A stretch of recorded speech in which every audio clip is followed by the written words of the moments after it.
Class 10 2024 math का paper कर रहे थे, जिसके सेक्शन ए के फर्स्ट क्वेश्चन कर लिया था। अभी सेक्शन ए के सेकंड क्वेश्चन को करेंगे, है ना। उसके जितने भी पार्ट है उनको यहाँ पे करेंगे।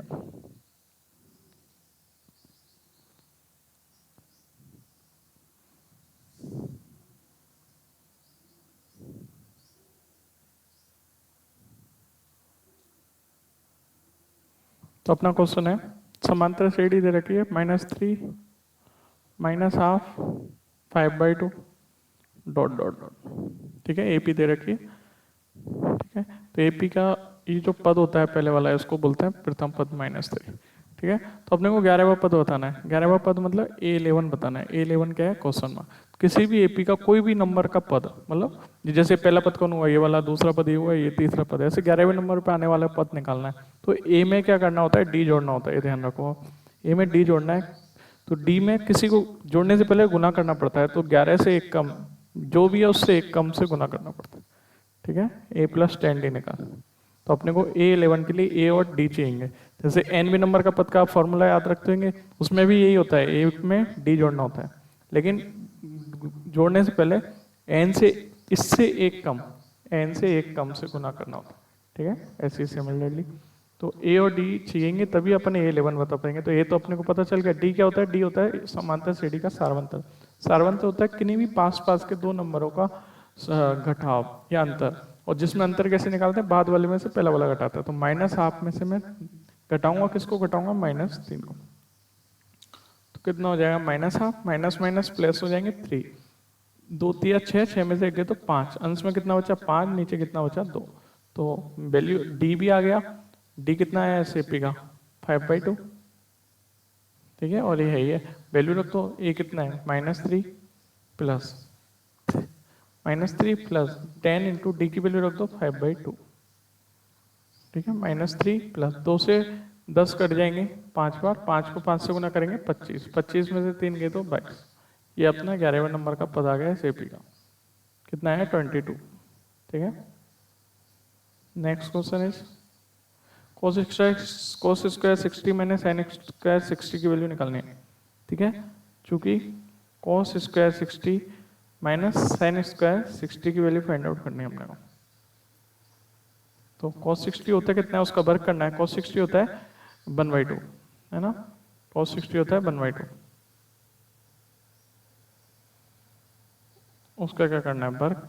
माइनस sin 60 होता है √3/2, उसका क्या करना है, वर्ग। 1/2 का वर्ग करेंगे, 1 का वर्ग 1, 2 का वर्ग 4, माइनस √3 का वर्ग करेंगे 3, 2 का वर्ग करेंगे नीचे 4। हर सेम है तो कॉमन आ जाएगा 1 - 3, 1 में से 3 जाएंगे तो -2/4। 2 का ऊपर नीचे दोनों का फैक्टर है तो दोनों में भाग दिया, 2 का ऊपर एक बार, नीचे 2 बार, -½ कितनी वैल्यू आई, माइनस।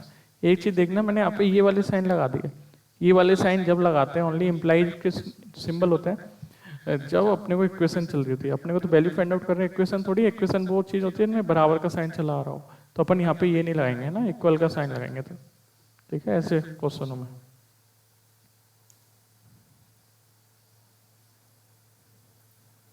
अपना नेक्स्ट क्वेश्चन है, वृत्त का क्षेत्रफल दे रखा है ना। Area of a circle is 154, then its radius है। रेडियस यानी कि आर फाइंड आउट करना है अपने को। ठीक है, तो सर्कल का, चूंकि एरिया क्या होता है सर्कल का, एरिया ऑफ सर्कल बराबर दे रखा है 154। ठीक है, एरिया होता कितना है वैसे, 5r²। वैल्यू कितनी है 154। अपने रेडियस चाहिए, मतलब आर चाहिए, तो आर का वर्ग बराबर 154 उधर है, ये पाई को इधर से भेजेंगे क्योंकि आर चाहिए। आर का वर्ग है तो आर का वर्ग निकालेंगे पहले। आर पे जाने से पहले तो पाई को भेजेंगे। पाई r² के मल्टीप्लाई में से आ रहा है तो क्रॉस मल्टीप्लाई होकर जाएगा, ऊपर था नीचे गया बटे में। 154 पाई की वैल्यू रख देंगे 22/7, 7 बटे के बटे ऊपर चला जाएगा। ठीक है, 22 का भाग चला जाता है 154 में, 154 में 7 आप देख लेना, 7 × 7 49। ये किसकी वैल्यू आई है, r² की वैल्यू आई है 49।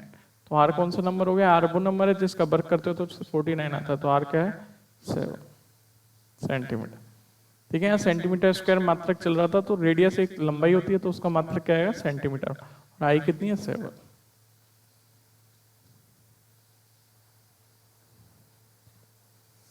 एक शंकु दे गिवन है, उसकी त्रिज्या गिवन है, ऊंचाई गिवन है और तिर्यक ऊंचाई निकालनी है। ठीक है, तो शंकु की ऊंचाई त्रिज्या वगैरह में एक रिलेशन होता है। यहाँ पे शंकु को आप जोकर की टोपी के जैसे मान सकते हैं ना, तो ये जो शंकु जोकर की टोपी टाइप से आप मान सकते हो, तो ये उसका नीचे सिरा, नीचे वाला तल लगभग वृत्त जैसा होता है और ये इसकी ऊंचाई होती है, ये जो मैंने अभी बनाई। और ये क्या है, इसकी त्रिज्या, जिसको आर से डिनोट करते हैं, ऊंचाई को एस से डिनोट करते हैं, और ये जो लेटरल वाली मतलब टेढ़ी तिर्यक जा रही है, इसको तिर्यक ऊंचाई बोलते हैं, लेटरल हाइट है ना। तो यहाँ पे आप देखोगे, यहाँ पे एक समकोण बना तो ऐसा त्रिभुज, जो कोई भी त्रिभुज है जो समकोण है उसमें पाइथागोरस प्रमेय लगती है, क्या कहती है, 90 डिग्री के सामने वाला भुजा कौन है, कर्ण, कर्ण कौन है, एल, उसका वर्ग, बाकी शेष दो भुजाएं एल, एच और आर, उनके वर्गों के योग के बराबर होते हैं। यहाँ याद रहेगा आपको, एल स्क्वायर बराबर H square plus R square. ये कब हेल्पफुल हो जाता है, जब एल, एच और आर में से कोई भी दो गिवन है और तीसरा निकालना है। तो अपने को एच और आर गिवन है, एल निकालना है, तो एल के लिए सोल्व करेंगे।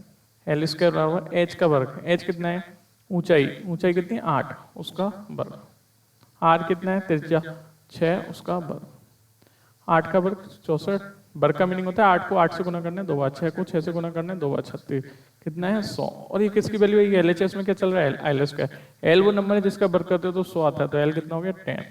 अब वही लंबाई है, तो इसका मात्रक किसमें छोड़ेंगे, सेंटीमीटर में, तो इसकी तिर्यक ऊंचाई आ गई 10 सेंटीमीटर।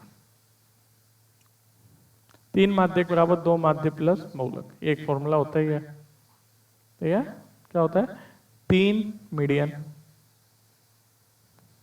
बराबर 2 मीन प्लस मोड। ठीक है, आप ये ध्यान रखा करो इसमें कि कौन है बहुलक, बहुत सबसे बड़ा बहुत बार आता है, फिर अपन ऐसे जानते हैं ना, बहुलक वो नंबर होता है जो बहुत बार आता है। ठीक है, तो इसको किसी से गुना नहीं करना होता।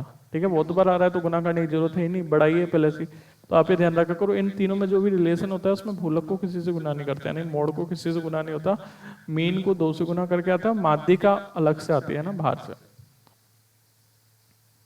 ये वर्ग अंतराल है, इसका वर्ग चिन्ह बताना है। वर्ग चिन्ह बताना मीनिंग है कि क्लास मार्क बताना है। क्लास मार्क कौन होता है, इस भी वर्ग अंतराल में, मतलब जो भी वर्ग अंतराल जैसे 60 से 75 वर्ग अंतराल, इसका मिड पॉइंट बताना है, 2 नंबर है 60 और 75 का।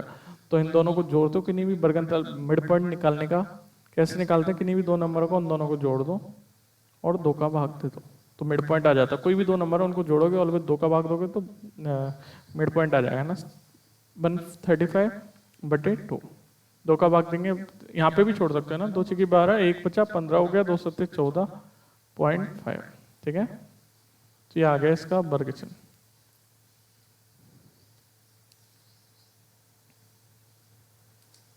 तो अभी अपन ने यहाँ पे क्या किया, अपन ने यहाँ पे किया था 2024 के मैथ का पेपर कर रहे थे, जिसकी नंबर 1 वीडियो में कौन सेक्शन ए के अपन ने कितने क्वेश्चन किए थे, सेक्शन ए के फर्स्ट क्वेश्चन कंप्लीट किया था।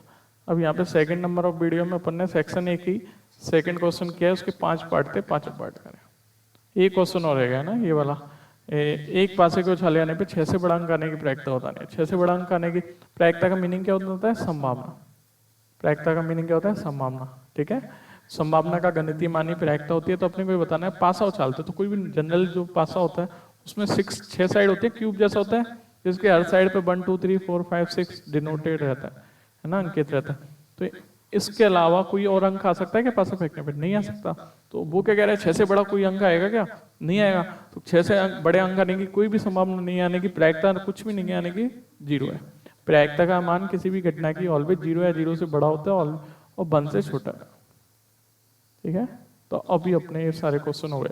अपन ने क्या कर लिया, सेक्शन ए के 2 क्वेश्चन कंप्लीट कर लिया अब तक, 2 क्वेश्चन कंप्लीट। ठीक।